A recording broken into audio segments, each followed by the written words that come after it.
Salam, hər birinizi salamlayıram. Bildiyiniz kimi qəbula artıq sayılı günlər qalıb. Bu günlərdə maksimum şəkildə sizdə qəbulda yer ala biləcək sual nümunələri üzərindən davam edirik. Belə bir sual nümunəsi ilə qarşı-qarşıyayıq ki, insan inkişaf indeksinin, yəni 3 ilə ifadə etdiyimiz aid göstəriciləri müəyyən edin. Bildiyiniz kimi insan inkişaf indeksi BMT tərəfindən müntəzəm olaraq hesabat şəklində aparılan ölkələrin inkişaf səviyyəsinə, yəni əhalinin yaşam və rifah səviyyəsinin ölçülməsi üçün aparılan bir hesablamadır.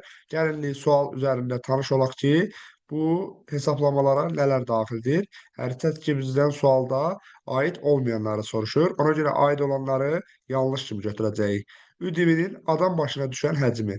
Bu sual nümunəsinin doğru cavab variantı kimi yer aldığı üçün bunu götürməmək bizim üçün şərtdir. Bildiyiniz kimi, ümumdaxili məhsulun 20-30 min ABŞ dolları arası olması qəbul edilmişdir. Təhsil alanların sayı. Bu da deməli ÜDV-nin insan inkişaf indeksinin başlıca hesablanma faktorları içərisində olduğu üçün aid edildiyi üçün bunu da doğru variant kimi götürməyəcəyik.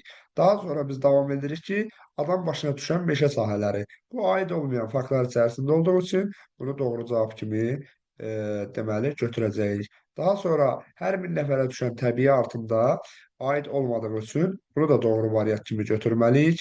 Eyni zamanda orta ömür müddəti bu aid olan faktorlar içərisindədir. Ona görə də bunu maksimum orta ömür müddəti 85 yaş müəyyən edilmişdir. Bunu da aid olduğu üçün yanlış variant kimi götürməliyik. Ölkədə olan təhsil müəssisələrinin sayı bu da aid olmayan variantlar içərisində olduğu üçün bunu da doğru cavab kimi götürəcəyik. Beləliklə, bununla da sualımızın doğru cavabı 3, 4 və 6 E variantı ilə sualımızın doğru cavabı hesab edilir.